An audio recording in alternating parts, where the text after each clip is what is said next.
नमस्कार, अब वक्त है सबसे बड़े चुनावी शो अब की बार किसकी सरकार का, जिसमें हम आपको दिखाते हैं यूपी और पंजाब की सियासी खबरें। मैं हूं अमित पालित। चुनावी राज्यों की लेटेस्ट सियासी खबरें दिखाएंगे आपको, लेकिन उससे पहले तीन हेडलाइंस सबसे पहले आपको बताते हैं। दिल्ली के सिंघू बॉर्डर पर जिस तरह से यहां पर लखबीर की हत्या कर दी गई, पंजाब में दलित के शव का फिर अपमान क्यों हुआ? क्योंकि अंतिम संस्कार में जिस तरह से अपमान हुआ है, अब दलित मुख्यमंत्री के राज में एक दलित के शव को किसी भी धर्म कर्म के मुताबिक ना अंतिम संस्कार होने देना, क्या यह सही है? ऐसे में अब बीजेपी ने कांग्रेस से पूछा है कि क्या कांग्रेस राज में दलितों के शवों को सम्मान पूर्वक अंतिम संस्कार के लिए नहीं ले जाया जा सकता? पूरी खबर डिटेल में बताएंगे आपको। दूसरी बड़ी खबर, असदुद्दीन ओवैसी का मिशन यूपी में फुल स्पीड में जारी है। ओवैसी गाजियाबाद आएंगे और राग मुसलमान ही गाएंगे, क्योंकि वो पूरी तरह से जिस तरह से देख सकते हैं कि जो मुस्लिम समुदाय को अलग करने की कोशिश कर रहे हैं और अपने साथ लाने की कोशिश कर रहे हैं, अवध में मजलिस की अलग जगाने के बाद अब ओवैसी वेस्टर्न यूपी की ओर आ रहे हैं। वो क्या करते हैं ये तो हमें सामने पता ही लगेगा, लेकिन टारगेट पे कौन रहेगा आप जानते ही हैं। तीसरी बड़ी खबर, योगी का मिशन श्रावस्ती और बहराइच। जी हां, मिशन 2022 के लिए योगी आदित्यनाथ फुल एक्शन में नजर आ रहे हैं, लगातार दौरे कर रहे हैं, रैलियां कर रहे हैं और थोड़ी देर पहले उन्होंने लखनऊ में सामाजिक प्रतिनिधि सम्मेलन की शुरुआत की और अब वो श्रावस्ती और बहराइच जाने वाले हैं। डिटेल में आपको खबर हम बताएंगे। तो यूपी में बीजेपी ने 2022 का चुनाव जीतने के लिए कमर कस ली है और इसके लिए विकास के साथ साथ सोशल इंजीनियरिंग पर पूरा ध्यान दिया जा रहा है। और सीएम योगी आदित्यनाथ ने आज लखनऊ में सामाजिक प्रतिनिधि सम्मेलनों की शुरुआत की है और इस सम्मेलन में इस वक्त सीएम योगी बोल रहे हैं। समाज का विघटन नहीं होने देंगे, सभी के कल्याण के लिए कार्य करेंगे, वंचित दबे कुचले लोगों की आवाज को एक आवाज देंगे, उसे आगे बढ़ने का अवसर देंगे। और 2014 के बाद से लगातार प्रधानमंत्री मोदी जी के नेतृत्व में देश के अंदर जो कार्य हुए हैं या हो रहे हैं आप सबके सामने हैं। उससे पहले जिन लोगों ने प्रदेश और देश में शासन किया, आपने ज्यादातर इन लोगों को देखा होगा, नारा वे भी लगाते थे। नारा जो 14 में नारा बना था सबका साथ सबका विकास का, उससे पहले प्रदेश और देश में जिन लोगों ने शासन किया था, उन लोगों का नारा होता था कि सबका साथ लेकिन उनके परिवार का विकास, यानी उनके स्वयं के विकास के बारे में वे सबका साथ लेना चाहते थे।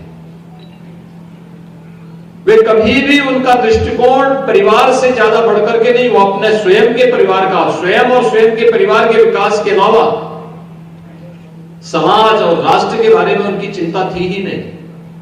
और यही कारण रहा कि प्रदेश पिछड़ता गया, प्रदेश पिछड़ता गया, बदहाली होती गई, बेरोजगारी बढ़ती गई, दंगों की आग में प्रदेश को झोंक दिया गया और एक स्थिति तो ऐसी भी आई। आज से 2 महीने पहले की घटना है, प्रदेश अध्यक्ष जी मेरे साथ एक कार्यक्रम में जाने वाले थे, उनको लेट हुआ। मैंने कहा आप कहां चले गए थे? उन्होंने कहा मैं लखनऊ के एक मोहल्ले में गया था। मैंने कहा क्या था? और भाइयों बहनों, उन्होंने जो मुझे वृत्तांत बताया, उन्होंने कहा कि मैं आज एक समुदाय के पास गया था। उस समुदाय के लगभग 200 परिवार एक ही मोहल्ले में निवास करते हैं। तो 3 साल पहले जब मैं गया था, 4 साल पहले गया था, बड़ी गरीबी थी, बदहाली थी। और इस बार गया तो उन लोगों के चेहरे पर एक नई मुस्कान थी। तो मैंने परिवार की सबसे बुजुर्ग महिला को प्रणाम करते हुए पूछा, माता जी क्या हालचाल है? तो माता जी ने कहा कि बहुत अच्छे हैं। उन्होंने कहा क्या ऐसा परिवर्तन आपको लगा? उसने कहा देखिए, पहले हम मिट्टी के बर्तन बनाते थे, बिकता नहीं था, पूरा पैसा नहीं मिलता था, और अब सरकार ने प्लास्टिक पे बैन कर दिया, मिट्टी फ्री कर दी, हमें इलेक्ट्रिक चाक मिल गया। जो बर्तन पहले हम एक दिन में हाथ के चाक से 60-70 तक बना पाते थे। अब वही बर्तन हम लोग इलेक्ट्रिक चाक से या सोलर चाक से 300-400 बना रहे हैं। मिट्टी फ्री में है कि सभी परिवार के लोग इसी कार्य में लगे हुए हैं और आज इसकी डिमांड भी है, नई तकनीक भी मिल रही है। हमारा परिवार खुशहाल है। वो भारतीय जनता पार्टी के बूथ अध्यक्ष के जुड़ा हुआ परिवार था और इसलिए प्रदेश अध्यक्ष ने लखनऊ के अंदर की घटना है उसको मुझे बताया, तो मैं भी स्वयं बहुत मुझे इस बात की प्रसन्नता हुई कि शासन की एक योजना फलीभूत होकर के समाज के स्वावलंबन का आधार बन रही है। भाइयों बहनों, समाज में कोई भी व्यक्ति विपन्न रहता है या कमजोर रहता है तो समाज खुशहाल नहीं हो सकता। हमारा ये शरीर है, हम अपने बाल में कंघा लगा लें, कितने भी अच्छी डिजाइनिंग बालों की बना लें, कितने अच्छे कपड़े पहन लें, लेकिन अगर हमारे शरीर का कोई एक अंग भंग हो जाए तो पूर्णांग नहीं कहा जाएगा।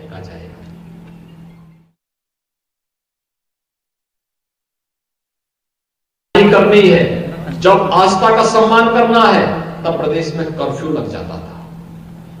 कर्फ्यू, दंगा, बड़े बड़े दंगे, क्योंकि पिछली सरकार की फितरत ही दंगों में थी।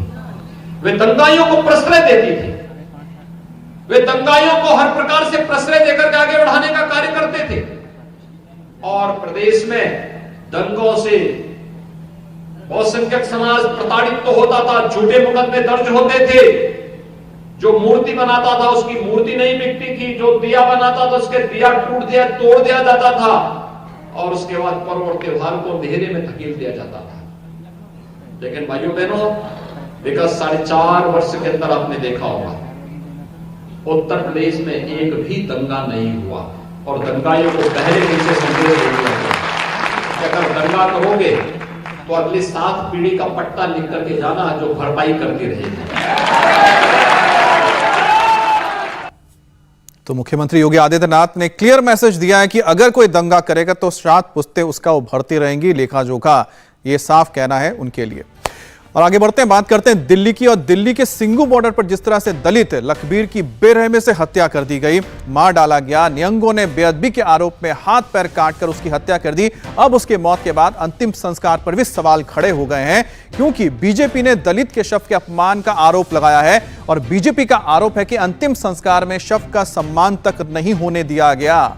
रात के अंधेरे में, आप तस्वीरें देखिए, रात के अंधेरे में टॉर्च नहीं था, यहां तक कि मोबाइल की रोशनी में अंतिम संस्कार हुआ है और आप देखिए कि इस पे डीजल डाला जा रहा है, जबकि पूरे रीति रिवाज के साथ जिस तरह से होना चाहिए उस तरह से अंतिम संस्कार नहीं हुआ। यहां तक जो परिवार यहां पर आप देखिए रोता बिलखता दिख रहे हैं, उनकी पत्नी इसमें बेटियां हैं, उनको लखबीर का चेहरा तक नहीं देखने दिया गया। आप देखिए परिवार यहां पर रोता रहा, बिलखता रहा, लेकिन उनके जो अपना जो चला गया, उनका बेटा चला गया, उनका बाप चला गया, किसी का पति चला गया, वो अपने उस बाप का, अपने उस बेटे का, अपने उस पति का चेहरा तक नहीं देख पाए। यहां तक कि पहले तो अंतिम संस्कार करने तक की इजाजत नहीं दी जा रही थी। आखिरकार यह कैसे हो सकता है कि जहां पर कानून का राज हो, सरकार वहां पर है, प्रशासन है, उसके रहते कोई किसी परिवार को अपने किसी के अंतिम संस्कार के लिए रोक सकता है? और साथ ही साथ जिस तरह से यहां पर अंतिम संस्कार हुआ है वो भी अपने आप में कहता है कि आखिरी वक्त में इस व्यक्ति के साथ किस तरह का व्यवहार किया गया।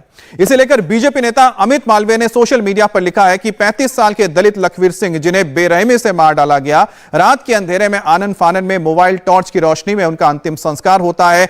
परिवार को आखिरी बार उनके चेहरे तक को देखने की इजाजत नहीं दी गई है और कांग्रेस शासित पंजाब में शव का कोई सम्मान नहीं होता है, दलित का सम्मान नहीं है, सिर्फ इसलिए क्योंकि वो एक दलित था। दलित लखबीर के अंतिम संस्कार पर सियासत भी शुरू हो गई है। अंधेरे में जल्दबाजी में अंतिम संस्कार का आरोप लगाया जा रहा है और बीजेपी का आरोप है कि कांग्रेस राज में दलित के शव का सम्मान नहीं किया गया, मोबाइल टॉर्च की रोशनी में अंतिम संस्कार कर दिया गया, परिवार को आखिरी बार चेहरा भी नहीं देखने को मिला, प्लास्टिक में लपटे शव को ही जला दिया गया। हाथरस में गैंगरेप की पीड़ित की मौत के बाद रात के अंधेरे में ही उसका शव जला दिया गया था। तब भी शव के अपमान का आरोप लगा था। इसे कांग्रेस ने बड़ा मुद्दा बनाया था। अगर शव का अपमान हुआ तो मुद्दा बनना भी चाहिए, लेकिन यूपी के मुद्दे पर मुखर और पंजाब पर मौन, यह भी ठीक नहीं है। और यही वजह है कि कांग्रेस से सवाल पूछे जा रहे हैं, उसके नेताओं को कटघरे में खड़ा किया जा रहा है, क्योंकि यह सवाल उठता है कि आखिरकार अगर तरन के दलित लखवीर की हत्या हो जाती है उस पर कांग्रेस चुप है, लेकिन हनुमानगढ़ में भी जिस तरह से एक दलित की हत्या हो जाती है, राजस्थान में कांग्रेस की सरकार है, वहां पर भी दलित की हत्या पर चुप थी कांग्रेस। और आज एक बार फिर से यही सवाल उठ रहे हैं कांग्रेस के ऊपर। हमारे साथ पुनीत परिंजा जुड़ गए हैं। पुनीत, आखिरकार तरन में इतनी हड़बड़ी में क्यों अंतिम संस्कार किया गया? और हैरानी की बात है कि जो सीएम खुद एक दलित समुदाय से आता है, उस पूरे मामले में चुप है। कांग्रेस का कोई भी कुछ करने को तैयार नहीं है, यहां तक कि सिद्धू भी कोई अनशन नहीं कर रहे हैं। बिल्कुल बिल्कुल अमित, जिस तरह से पंजाब के तरन में ये जो घटना हुई है कि पहले बर्बरता जो है सिंघू बॉर्डर पर उसके साथ की जाती है, और उसके बाद पंजाब में प्रशासन के द्वारा भी इसी तरह की डीजल डालकर आग लगा दी जाती है, और तमाम जो मर्यादा होती है शव को चिता को जलाने की, उसको ताक पे रखकर और एक डीजल डालकर ताकि शव जल्दी से जल सके, और जिस पॉलिथीन में लिपट कर डेड बॉडी जो थी वो पहुंची थी उसी समेत ही आग लगा दी जाती है। और ये हालात तब हैं जब पंजाब के मुख्यमंत्री खुद एक दलित हैं, और एक दलित के शव के साथ किस तरह का व्यवहार जो है वो पंजाब में किया गया, वो एक चौंकाने वाली तस्वीर जरूर सामने आती है। और यही वजह भी है कि इसको लेकर अब पूरा मुद्दा जो है वो गरमाया हुआ है। जो दलित संगठन है वो इसके खिलाफ आवाज उठा रहे हैं, और जिस तरह से डीजल डालकर आग लगा दी गई, आनंद फानन में किया गया, क्योंकि प्रशासन को इस बात का अंदेशा था कि गांव के लोग जो थे वो इसके खिलाफ थे, क्योंकि आरोप ये लगा था कि गुरु ग्रंथ साहब की बेअदबी इस व्यक्ति ने की है। लेकिन वो बात अलग है। लेकिन जब मरने के बाद हर एक को अधिकार होता है कि उसको सम्मान के साथ उसके अंत्येष्टि की जाए, उसके जो रिचुअल्स हैं वो पूरी मर्यादा के साथ किए जाए। और क्योंकि लेकिन बावजूद इसके ना तो परिवार वालों को चेहरा दिखाया गया और ना ही किस तरह की कोई मर्यादा रखी गई। इवन की जो मोबाइल के टॉर्च की रोशनी में शव को जो है वो उसका अंतिम संस्कार कर दिया गया। जी। तो जिस तरह से आपने देखा कि पहले तो एक तरह की निर्ममता से हत्या कर देना, इसका इंतजार भी ना करना कि जिस पर आरोप लगाया गया वो दोषी है या नहीं, उसको सजा दे देना। आखिरकार जब अंतिम संस्कार हो रहा है उस वक्त भी अगर कोई संवेदनशील ना हो, सरकार भी उसको लेकर संवेदनशील ना हो, तो सवाल उठना लाजमी है, क्योंकि यूपी के लिए एक एजेंडा और पंजाब के लिए, कांग्रेस शासित राज्यों के लिए एक अलग एजेंडा कैसे हो सकता है। सिंघू बॉर्डर पर किसान आंदोलन के मंच के सामने दलित युवक लखवीर की बर्बरता से हत्या के आरोपियों पर भी एक्शन शुरू है। अब तक 4 आरोपियों को गिरफ्तार किया जा चुका है। सिंघू बॉर्डर से 2 और निहंगों को गिरफ्तार किया गया, और अमृतसर से 1 और निहंग को गिरफ्तार किया गया है। और गिरफ्तारी से पहले सभी आरोपियों का निहंगों ने फूल माला पहनाकर सम्मानित किया। आज तीनों आरोपियों को कोर्ट में पेश किया जाना है, और जहां से 7 दिन की पुलिस रिमांड पर इन्हें भेज दिया गया है।